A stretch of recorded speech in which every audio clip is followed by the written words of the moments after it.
জল্লাদ শাহজাহানের বয়স প্রায় 50 থেকে 60 বছর, তবে তিনি বিয়ে করেছে মাত্র 18 বছরের একটি মেয়েকে। সেই 18 বছরের যুবতী মেয়ে তার সাথে থাকতে পারলো না, সংসার করতে পারলো না, সেটার পিছনে রহস্য একটাই। আমাকে মায়ের দৌড় করতো, বলতো টাকা আইনা দে, 3-4 লাখ টাকা আইনা দিবি, তোর মতো 16, 17, 18 বছরের মেয়ে বিয়ে করতে পারি আমি, 3-4 লাখ টাকা আমার দিয়া বিয়ে করাইবো। আমি বলছি যে তাহলে আমার কোশ্চেন কি লিগা, হে মাইয়া কই কোশ্চেন, এখন আপনি আমার তো উল্টা টাকা চাইতেছেন কি লিগা? আপনি না বলছিলেন আমার উল্টা টাকা পয়সা বাড়ি গাড়ি সবকিছু করে দিবে, এখন টাকা চান কি লিগা? আমার দোকানে মাল উঠাইতে পারি না, রুম ভাড়া দিতে পারি না, বিয়ার আগে থেকে আর কি দোকানে মাল উঠাইতে পারে না, রুম ভাড়া দিতে পারে না। আমার মানে বিয়ের ভিতরে আমার তো ওরকম কিছু দেয়ও নাই, এই লোভে আমি বিয়েটা করি নাই। ও আমার ভয় দেয়ছে, গায়ে হাত দিচ্ছে যে এইসব কথা যদি বলি তাহলে আমার সমস্যা হবে, আমার মায়েরে আমার বাইরে মাইরা ফালাইবো। পরে চিন্তা ভাবনা করলাম যেহেতু আমার এতগুলো মানুষ বলে মাইরা ফালাইবো, আমার জেল খাটার অভ্যাস আছে, আমি এমন তো না যে আমি নতুন, আমার জেল খাটার অভ্যাস আছে, আমি ভয় পাই না কোনো কিছু, তোকে মারতে সময় লাগবো না, কোনো টাকা পয়সা আমি নিয়ে আসিনি।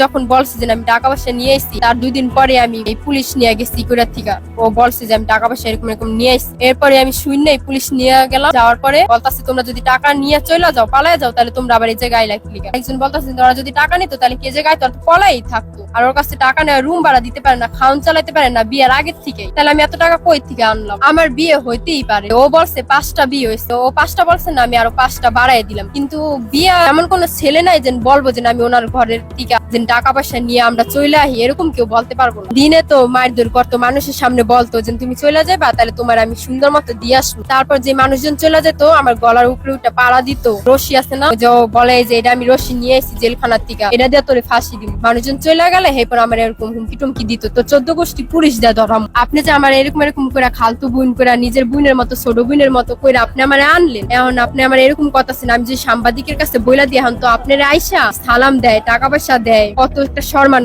পান আপনি। আমি যদি বইলা দিই তখন কেমন হইব?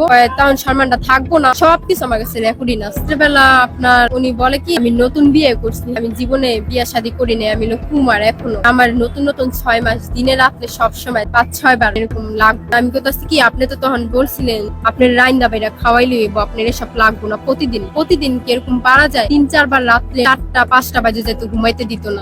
তুই পারবি না কি লিগে? তোর পারতেই হইব। আমি কান্না করতাম যে ভাইয়া দেখেন আপনি আরেকটা বিয়ে করে ফালান, আমারে আপনার হাত থেকে মুক্তি দেন। বলতো কি তোরই করতে হইব, তুই পারবি, তুই সবকিছু করতে পারবি। আমি বললাম ভাই আমি পারতেছি না, দেখো তো আপনার বলতেছি আপনি আরেকটা বিয়ে করেন, আমার কোনো সমস্যা নেই, আমি তো আপনার হাত থেকে মুক্তি চাই। আপনি বিয়ের আগে বলছিলেন টাকা পয়সা সবকিছু দিবেন, যেহেতু দেন নাই তারপর আমি কিছু বলি নাই। আপনি আমার টাকা পয়সা বাড়ি গাড়ি না করে দিয়ে আপনি আমার এরকম করতেছেন, দিন নাই রাত নাই, দিন হলে তো মারে, রাত হলে তো ওইটার শিকার হই। প্রতিটা দিন বলতাছি বিয়ের আগে তো মানুষে কত কিছু বলে, একটা নোংরা একটা ভাষা বলছে, সবকিছুই দিয়া ফেলায়। ওই বাসার মানুষদের জিজ্ঞেস করেন যে আমি কিরকম ছিলাম। ও যে বলছে যে আমি সারাদিন নাকি ফোন নিয়ে থাকি, টিকটকার। আমি যদি ওরকম টিকটকার হইতাম, বড় বড় সেলিব্রিটি ওনাদের সাথে আমার সাথে থাকতো, আমার আইডিতে ঢুকে দেখে কতটা ছেলে বন্ধু আছে। ও বলে আমি সারাদিন নাকি ফোন নিয়ে বসে থাকি, বন্ধুদের সাথে কথা বলি। আশেপাশে মহিলাগুলো আছে, ওনাদের জিজ্ঞেস করেন ওই মেয়েটা কি সারাদিন টিকটক করতো আর রুমে বসে বসে মোবাইল টিপতো নাকি? সংসারে কাজ নাই, সব কাজ আমার করতে হতো। মারার পরে আমি চলে আসছি, আগে জিটি করছি, পরে মামলা করছি। মামলার দায় এড়ানোর জন্য এখন আমার নামে মিথ্যা মামলা দিচ্ছে।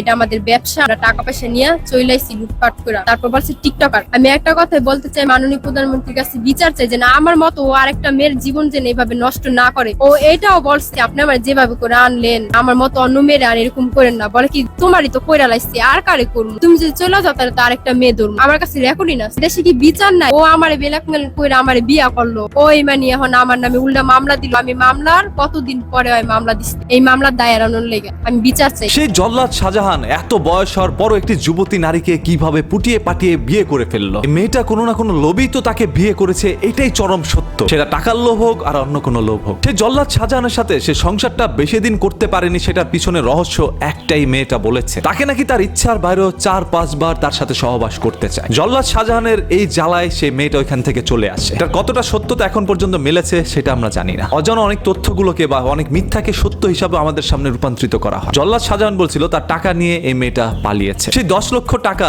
এখন কোথায়? তার বিরুদ্ধে জল্লাদ শাহজাহান অ্যাকশন নিচ্ছে আইনীয় ভাবে। অন্যদিকে মেয়েটা একের পর এক ইন্টারভিউর মধ্যে বলে যাচ্ছিল জল্লাদ শাহজাহান তার কাছে টাকা চাচ্ছে। এখন কোনটা সত্য আর কোনটা মিথ্যা সেটার মাঝখানে ঘুরপাক খাচ্ছে আমরা সাধারণ জনগণ।